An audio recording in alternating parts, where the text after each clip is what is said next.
How about Keith Olbermann? Did you guys notice Keith Olbermann came after me the other day?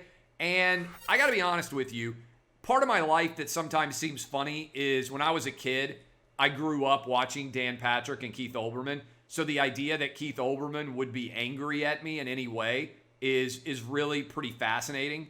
Because if you told 12-year-old Clay Travis that one day Keith Olbermann was going to know his name, I'd be like, no way. I must be going to have an awesome job. And it's true. I do have an awesome job. But I think it's kind of funny. But I meant to mention this yesterday, and I forgot to do so. And so I'm going to scroll through and find Keith Olbermann coming after me yesterday. And, I mean, honestly, this guy is really becoming unhinged. To be quite honest, I feel bad for Keith Olbermann because it seems to me that he is clearly losing his wits, losing his ability to even make any kind of rational sense. And so I'm going to read what he wrote. Okay, Keith Olbermann tweeted to me, I said, and I've been saying this for a long time, and all of you will see this tweet, and you'll say, okay, that sounds exactly like what I would expect Clay to say. I said, the fact that anyone under 50 is remotely afraid of COVID is a testament to the power of media fear porn. If you're under 50, you are more likely to die driving to and from work. And if you're terrified of infecting an old person, here's an idea. Don't hang out with old people. That is in response to Alex Berenson, who does fantastic work, saying, today's reminder that in Italy, the big developed country worst hit by corona, the odds of a healthy person under 40 dying from COVID this year are 0.00006%. That's less than 1 in a million. Those are your odds of dying of COVID in Italy, which is one of the hardest hit countries in the entire world.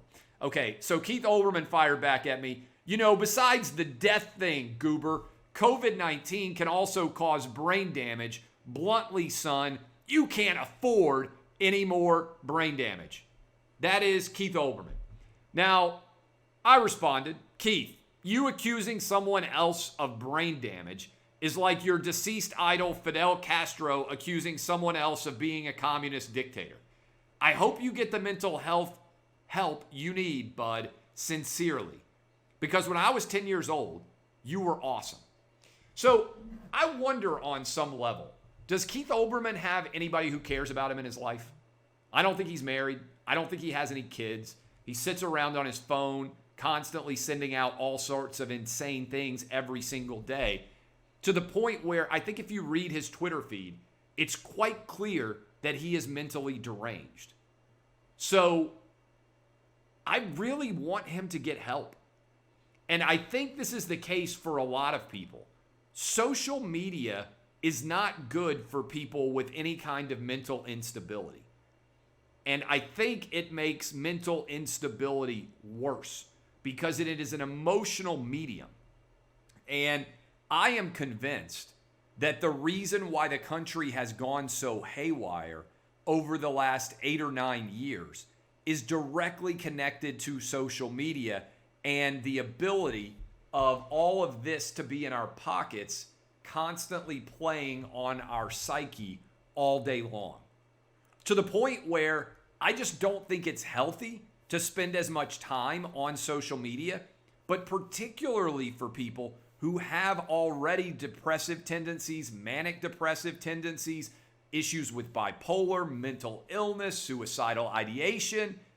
I think this is the most toxic thing that could exist for those people.